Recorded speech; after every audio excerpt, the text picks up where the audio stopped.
Aplikasi Dokter to Dokter bisa di-download di Play Store maupun App Store secara gratis.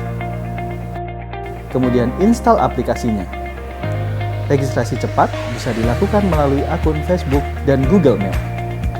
Untuk yang tidak memiliki Facebook dan Google Mail, registrasi bisa dilakukan dengan menekan tombol register. Isi nama, email, dan password Anda. Verifikasi email Anda dan masuk kembali ke aplikasi. Tunggu apa lagi? Download sekarang dan dapatkan beragam manfaatnya. Baik, terima kasih panitia yang telah memperkenalkan saya. Baik, pada sesi ini dengan judul utama dengan tema Maternal and Fetal Effect of IUGR, ada dua pembicara pakar di sini. Yang pertama Dr. Hari Kurniawan Gondo, SPOG konsultan, yang membawakan tentang short term effect, terutama mortality and morbidity pada IUGR. Kemudian pembicara kedua, Dr. Hermanto Trijuwono, spesialis obstetrik ginekologi konsultan, dengan judul Fetal Origin of Adult Disease. Kepada Dr. Hari, waktu dipersilahkan. 20 menit. Terima kasih. Selamat sore. Ini topik yang sudah dibahas mulai kemarin. Saya tinggal menambahkan saja short term effect in IUGR mortality and morbidity. Kita sudah tahu bahwa semua pasti akan efek dari fetal growth restriction, yaitu pasti angka mortality-nya yang meningkat. Di antaranya itu apabila di bawah 27 minggu, maka angka mortality dari fetal growth restriction ini akan meningkat. Dikatakan bahwa FGR yang di bawah 27 minggu, di bawah 10 persentil, 4 kali lipat dibandingkan fetus SGA yang hanya 2,6. Yang di sini di tabel ini yang perlu kita amati adalah apabila FGR di bawah 3 persentil, maka angka mortality dan morbidity rate-nya akan meningkat tajam sekali. Sedangkan kita tahu bahwa SGA adalah di bawah 10 persentil, tapi apabila sudah di bawah 3 persentil, dikatakan pada travel study Porto mengalami peningkatan mortality maupun morbidity yang meningkat. Yang paling kita takutkan pada bayi-bayi dengan fetal growth restriction adalah impair pada sistem sarafnya di kemudian hari, seperti gangguan motorik, kognitif atau konsentrasi, bahasa, dan yang paling kita takutkan adalah CP ke depannya, cerebral palsy. Ini saya ambil dari beberapa meta-analisa. Dikatakan jadi pada fetal growth restriction paling berat adalah di grup di bawah 28 minggu, di mana angka kematian sebanyak 21,8 dibandingkan dengan yang appreciated gate sesuai dengan umur kehamilannya hanya 6,1. Perdarahan intraventrikular juga meningkat dibandingkan fetal growth restriction yang lebih daripada 27 minggu. Sepsis, necrotizing enterocolitis, dan gangguan pada sistem pernafasan pada FGR sebanyak 3/4 kasus atau 75,6. Kita akan bahas satu persatu short effect daripada fetal growth restriction ini. Dikatakan bahwa neonatus mortality ini akan bisa kita prediksi dengan Doppler.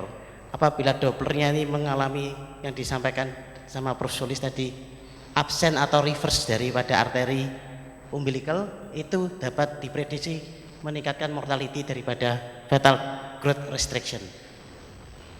Apabila ada gangguan arteri dan vena, itu lebih signifikan lagi untuk meningkatkan neonatal mortality, di mana kita bisa prediksi dari ductus venosus. Tapi di neonatal mortality ini ada yang membuat kita kesulitan adalah apabila pada fetal restriction kita pertahankan, kemungkinan IUFT-nya juga meningkat, Akan tetapi apabila kita lahirkan, maka resiko-resiko prematur juga terjadi pada fetal growth restriction ini seperti ini. Selain itu pada pulmo atau paru pada bayi-bayi fetal growth restriction ini dikarenakan pada fetal growth restriction mengalami penurunan aliran darah pada ginjal bayi, maka kita pasti akan salah satu indikator daripada FGR adalah oligohydramnion. Oligohydramnion sendiri ini meningkatkan kejadian pulmonary hypoplasia, di mana penurunan produksi surfaktan sehingga bayi-bayi pada kehamilan kurang dari 30 minggu ini meningkatkan penggunaan ventilator dan suplai oksigen yang lebih besar daripada bayi-bayi non FGR atau prematur biasa. Penggunaan ventilator pada bayi prematur sama bayi prematur FGR lebih banyak bayi prematur dengan FGR.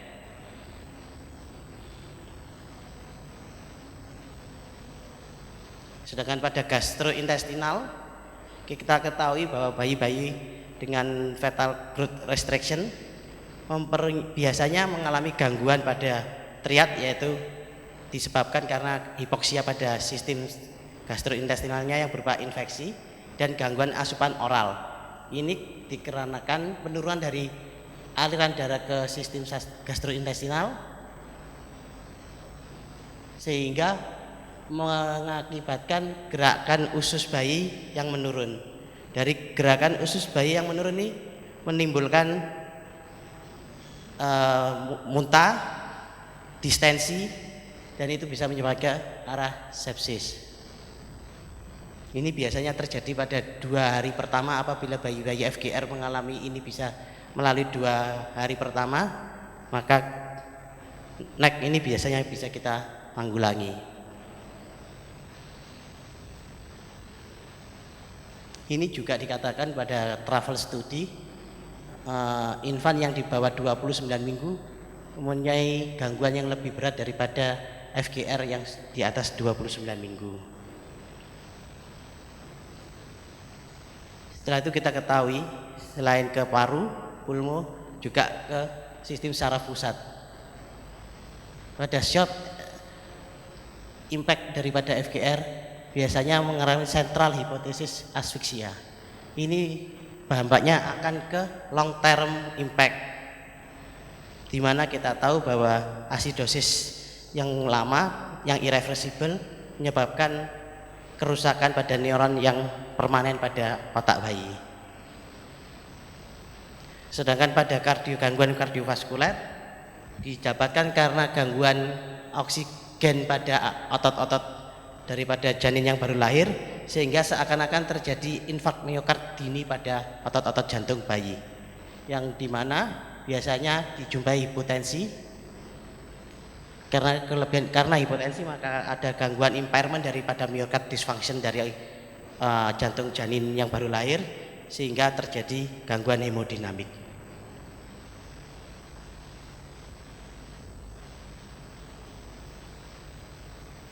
Sedangkan pada sistem hematologi pada FGR short term itu biasanya terjadi peningkatan daripada erythropoietin.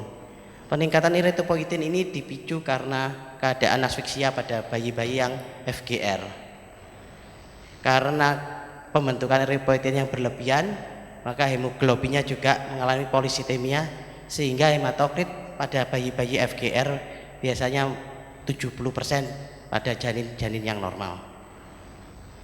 Keadaan ini bisa memicu hipoglikemia, gangguan respiratory rate, dan gangguan pada sistem saraf pusat. Juga pada bayi-bayi FGR juga dijumpai trombositopenia. Sedangkan pada gangguan sistem imun pada bayi-bayi yang lahir dengan FGR mengalami di mana sel darah putihnya itu penurunan, sehingga memudahkan untuk terjadinya sepsis. Sedangkan pada gangguan short impact pada bayi FGR biasanya mengalami insulin resisten, hipoglikemia, dan ini menyebabkan tiroid stimulating hormonnya meningkat, growth hormon juga meningkat, sehingga menurunkan kadar gula, dan ini akan berdampak pada long term pada bayi FGR. Kesimpulannya, jadi suatu keadaan FGR itu merupakan sesuatu yang signifikan meningkatkan angka kematian pada bayi-bayi awal. Pada bayi-bayi FGR dapat menyebabkan pada short term efek itu pada gangguan sistem saraf paru, kardiovaskuler, dan pada sistem pencernaan.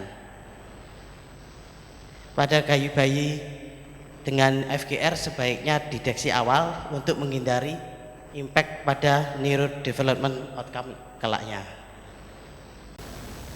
Demikian yang bisa saya sampaikan, kurang lebihnya. Terima kasih. Baik, terima kasih Dokter Hari. Mungkin kasih aplaus.